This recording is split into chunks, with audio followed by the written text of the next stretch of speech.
प्रजासत्ताक दिनाच्या सर्वप्रथम तर हार्दिक शुभेच्छा। आज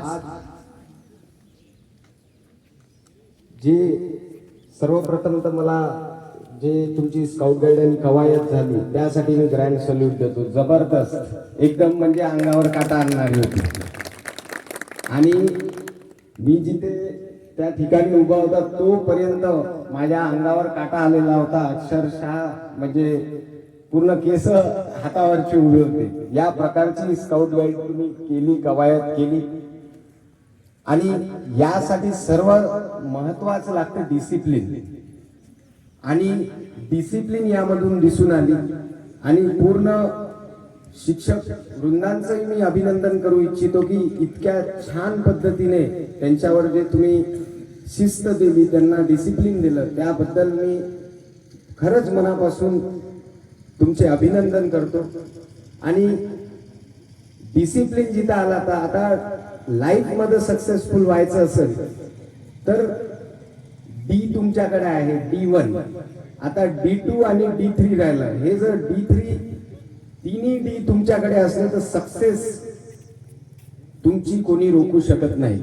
एक म्हणजे डिसिप्लिन, D2 म्हणजे डिटर्मिनेशन आणि D3 म्हणजे डेडिकेशन। हे तीन जर डी तुमच्याकडे असेल तर जगात कोणीच तुम्हाला सक्सेसफुल होण्यापासून रोखू शकत नाही। आता डिसिप्लिनचं अजून एक उदाहरण सांगतो मी। जे या ठिकाणी तुम्ही म्हणत असाल एवढ्या कमी वयाचा आपला चीफ गेस्ट आहे आजचा, नाही तर प्रत्येक वेळी कोणीतरी वयस्कर हे ते सिनियर लोक असतात, आज यंग कसा काय आला? तर त्यामागेही आता जे यंग आहे ते, परंतु त्यांची रिटायरमेंट इयर आता धन्वंत सरने मला सांगितलं की आमचे लाचुरे सर हे मलाही जे डिसिप्लिन लागले ना त्यांचा मी मार खाल्लेला आहे, खरं सांगतो तुम्हाला। तेव्हा सर मॉनिटर क्लब मध्ये होते आणि माझी इच्छाही होती धन्वंत सर की काहीतरी मिलिटरी स्कूल मध्ये आपण शिकावं येते, परंतु त्यावेळीच माझं जसं हे शिक्षण झालं आणि त्यानंतर इथे मिलिटरी स्कूलचं हे झालं, त्यामुळे माझं उकलं। परंतु योगायोगानं बघा माझे father in law honorary lieutenant आहे आणि त्यामुळे थोडं मिलिटरी बद्दल अजून जास्त। आता जय जवान जय किसान आपण म्हणतो तर पहिले जय जवानच येतं, तर पहिली प्रायोरिटी हे देशाच्या सैनिकांना आहे। त्याच्या एवढं जे त्याग आहे ते कुणाचाच नाही। आणि कुठेतरी आता आपण जाऊ नाही शकलो, माझ्यासारखा जाऊ नाही शकला, माझी एक वेगळी फील्ड मी निवडली, इंजिनिअरिंग केली, पण मी म्हटलं इंजिनियर केल्यानंतर थोडीशी समाजसेवेचं एक राहते ना की काहीतरी देशासाठी करावं। तुम्हाला काहीच नाही, तुम्ही तर भविष्य आहेच, मिलिटरी स्कूलमध्ये तुम्ही शिकताय, त्यामुळे तुम्हाला ती जे मिलिटरी आहे जे देशासाठी जे रक्षण करते त्यासाठी जे तुम्ही या आज मिलिटरी स्कूलमध्ये शिकताय तर नक्कीच भवितव्य तुमचं चांगलं आहे। आणि ज्या पद्धतीने समजा कोणाचं झालंही नसेल भविष्यात, समजा यातले काही विद्यार्थी समजा राहिले तर खचून जाऊ नका। तुम्हाला कुठल्या ना कुठल्या पद्धतीनं देशाची सेवा करता येईल। आता लहानपणी आम्हाला असं भाषणात म्हणायचे जे चीफ गेस्ट यायचे किंवा तुम्ही देशाचं भविष्य आहे, मी म्हणत होतो आम्ही एवढं आम्ही कसं काय देशाचं भविष्य।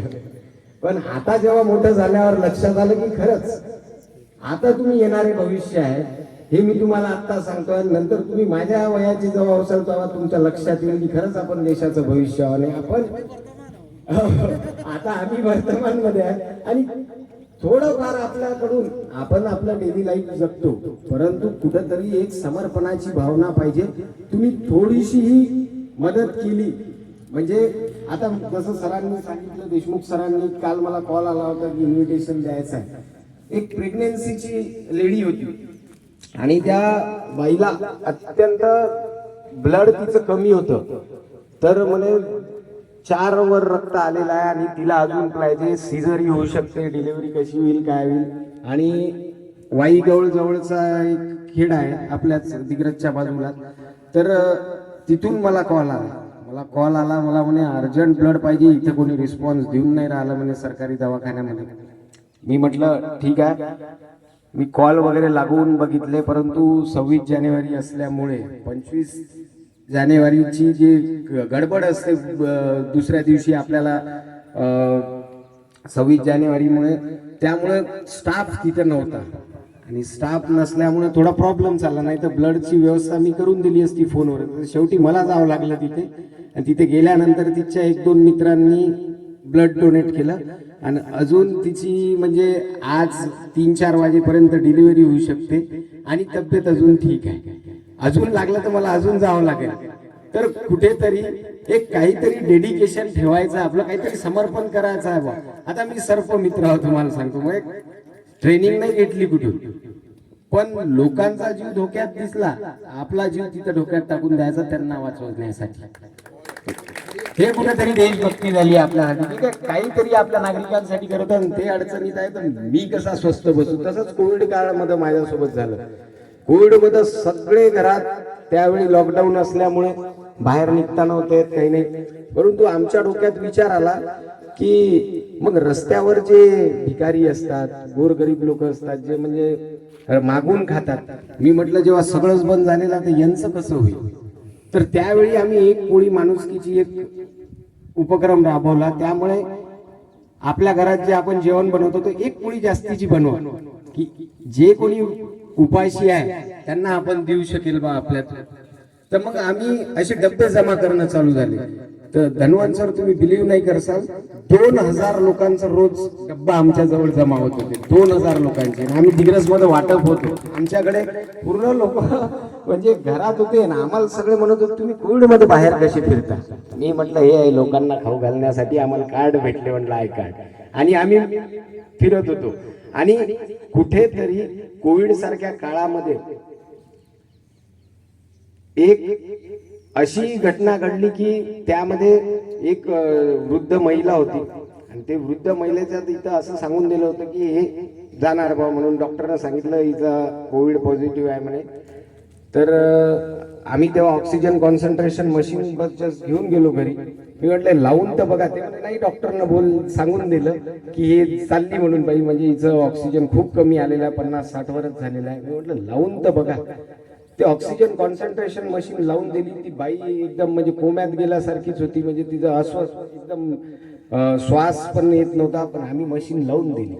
आणि 2-3 दिवशी मी म्हटलं आता चला मशीन वापस आणायची आपल्याला. गेलो तर ती आजीबाई मस्त बाजीवर बसून जेवण करणं चालू तिचं. म्हणजे कुठेतरी एक मदत करण्याची भावना ठेवा, हेच म्हणणं आहे. आणि मदत आपण करत राहिलो तर नक्कीच हीच मदत म्हणजेच देशालाही मदत आहे. प्रामाणिक राहा. खाण्यापुरतं सगळ्याला भेटते, परंतु तळ राखणारा पाणी पितो असं म्हटलं जाते, पण तळच प्यायचं नाही. कुठेतरी आपलाच हे गाव आहे, आपलीच हे लोक आहे, आपलीच माणसं आहे, आपलाच देश आहे. आणि या प्रजासत्ताक दिनानिमित्त एवढंच सांगतो की हीच भावना नेहमी मनात ठेवा. आणि देशाप्रती त्याच्या एवढं म्हणजे उत्तम उदाहरण काहीच नाही आहे की समर्पण स्वतःच ठेवून द्या. देशासाठी म्हणा, लोकांसाठी म्हणा, आपल्या गावासाठी म्हणा, बस याच डिसिप्लिननं मी चालतो. आणि त्यामुळे एवढ्या कमी वयात तिथे मला मान सन्मान भेटला.